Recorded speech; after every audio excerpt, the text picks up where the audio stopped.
Guys, when it comes to prepping, it can be financially overwhelming. I mean, there's so many different items that you want to have for a survival situation, items that you're not necessarily using on an everyday basis, but that you have stored back. Just recently, Sarah Mack sent me an article about buying prepping supplies at thrift stores. And so we've been planning this for a while. We figured it would take us, 4 or 5 trips to find the different items. And honestly, we went with one trip and we bought a lot of stuff. I mean, it's really amazing how much stuff is just tucked away in these different thrift stores. Now, it's according obviously to where you live and what thrift stores you visit. But one of the great things about a thrift store is not only can you find these items very reasonably, but you're also helping your community. And so we're going to take a look at some of the items that we found. I think it's going to be pretty fascinating. In fact, I was surprised at some of the items. Now, of course, one thing that you kind of expect are a lot of kitchen utensils. But 2 things here that are extremely important are manual can openers. And having a number of manual can openers is important, especially if you have electrical can openers only. Having this will really save you a lot of time. Yes, there are different ways that you can do this, even with a P51, but guys, I'm telling you, this is worth its weight in gold. Also, I found a nutcracker, and this could be useful if you have nuts around and really easier to open. And we have a standard corkscrew, which has a bottle opener, but it also has a small little knife at the end, and this one's serrated. And of course, you can have your favorite bottle of wine. That would be an emergency if you couldn't open it. Here we have a potato peeler. This will definitely save a lot of the potato if you're having to peel them. And a bottle opener. And here we have the Beer of the Month Club. And guys, one thing that's really important, especially if you're cooking on a fire and you're making stews, is having some kind of ladle. This is very difficult unless you have a cup. A cup will work as well, but this gives you a lot of gripping. Now, one thing about all of these tools, and honestly about all of these items, they need to be cleaned. So definitely take these and run them through your dishwasher or whatever before you put them aside for prepping. Now guys, there's a ton of cookware in these places. There's all kind of different sizes. In fact, this pot here, this enamel pot, they had a larger one and it wasn't in that good a condition, had a lot of dents. But still, putting this on a fire, being able to cook, you could cook stews, a lot of different things. And of course, we showed the ladle. That's where this would really come in handy. But to me, this is a great item, and there were other items. Now, cast iron is usually something that would be a great item. This is just a good pot, and it's actually iron, and it has a wooden handle on it, so it doesn't get super hot. You can fry and do some things, but just going and finding whatever suits you as far as what you want to cook with. But there is a ton of stuff. I really wanted to tailor it, though, to kind of being on the bug out or cooking outside. Then also we had these little trays, and I thought these were pretty cool, just compartmentalized trays, and they had a whole stack of them. Definitely wash all this stuff. But there's a whole bunch of them here, and they were really cheap. They even had the plastic solo cups I saw at one point, but I left them where they were.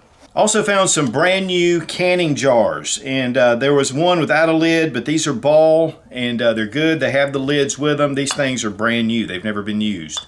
A lot of times you can find canning jars, and this would be excellent to stock up and actually to go ahead and start canning. Now we did find some threads, just some standard thread on a spool, but we also found a lot of these threads and little strings and different type cordage. And so this could be used to repair a lot of different items.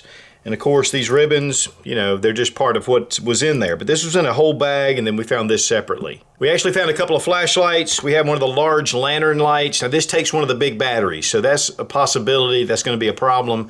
But definitely, if you have one of those batteries, of course, in today's world, there's so many things that are actually better. But this is definitely a find. And then we had a small little headlamp, and this one actually runs on AAA batteries, and it's not really that bad. I mean, it's got a lot of features. It angles. Of course, it fits to your head, and having a headlamp to me is one of the best things as far as, being able to have hands-free. Now, there was a huge array of water bottles and containers and glasses, but these are just some that we picked out. These are aluminum. In fact, Wilderness Resort and Water Park. And you can use this. In fact, it's not double walled, it's single walled, so you can actually boil on this, and there's no stopper here. So this is actually a great item, for in a survival situation, and we did find 2 of those. Also, we found this insulated pack, and it goes over a water bottle, and of course you can open this up and unzip it and get to your contents. Again, guys, make sure you clean these really well before you even start to use them. But it has a small little snout. You can keep things warmer in here or cooler with this isolation. And then we have a little small compartment with a shoulder strap. But probably the coolest thing we found was this. And this is a Berkey Sport, which has a water filter built in.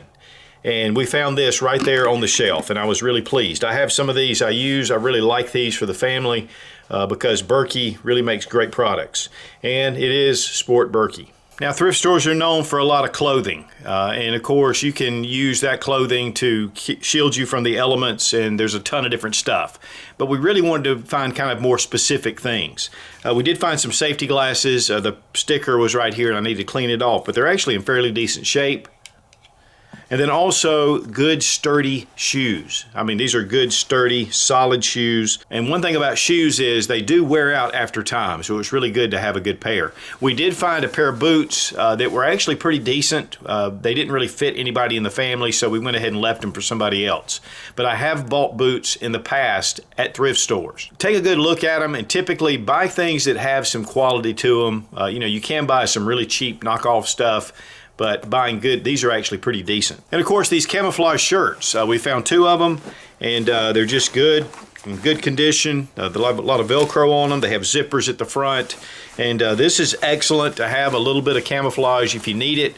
Another thing that I would highly recommend as far as in this kind of line is any kind of rain jackets or rain gear. That would be a big one. Or even hunting camouflage coats. I didn't see any hunting. Usually I'll see some standard camouflage, but when I saw these, I thought this would be great to pick up, you know, and have some extra sets. I mean, this really was very reasonable. I mean, I think these were like $3 a piece. And so you can't find that in a surplus store for anywhere near that price.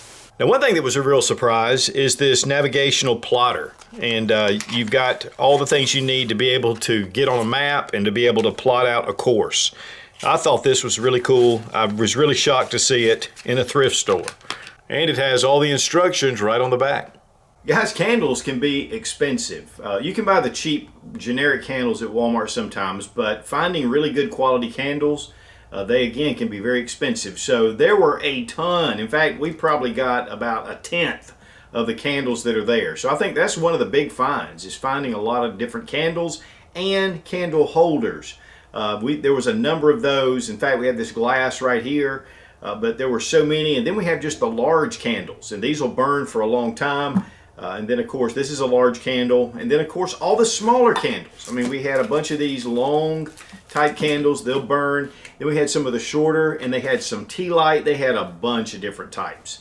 And so we just decided, again, we would leave some for others. Having a ton of candles, having them put back, you know, when the power goes out. I mean, this is just everyday stuff that you can use, you know, if your power goes out. But in a grid down situation, having a nice supply of candles for long term could really give you light on into a critical situation. And guys, everything that I bought was $75. I rounded it up from like $74 or something to $75 just to give a little extra to the Goodwill. That's where we went.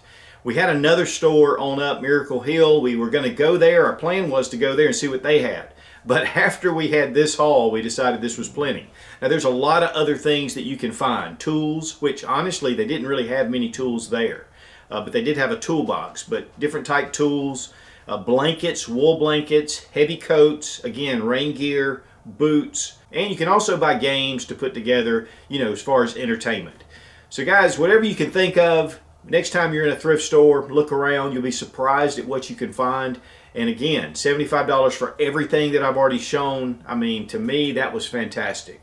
And plus, Sarah Mack and I had a lot of fun. If you're serious about prepping and survival, check out Survival Dispatch Insider, one of the best resources on the web for credible information. They use a lot of the top names in the survival world that are contributors on the Insider. We upload one exclusive video a week on the Insider. I'll have a link down below in the description. Check it out. Be strong, be of good courage. God bless America. Long live the Republic.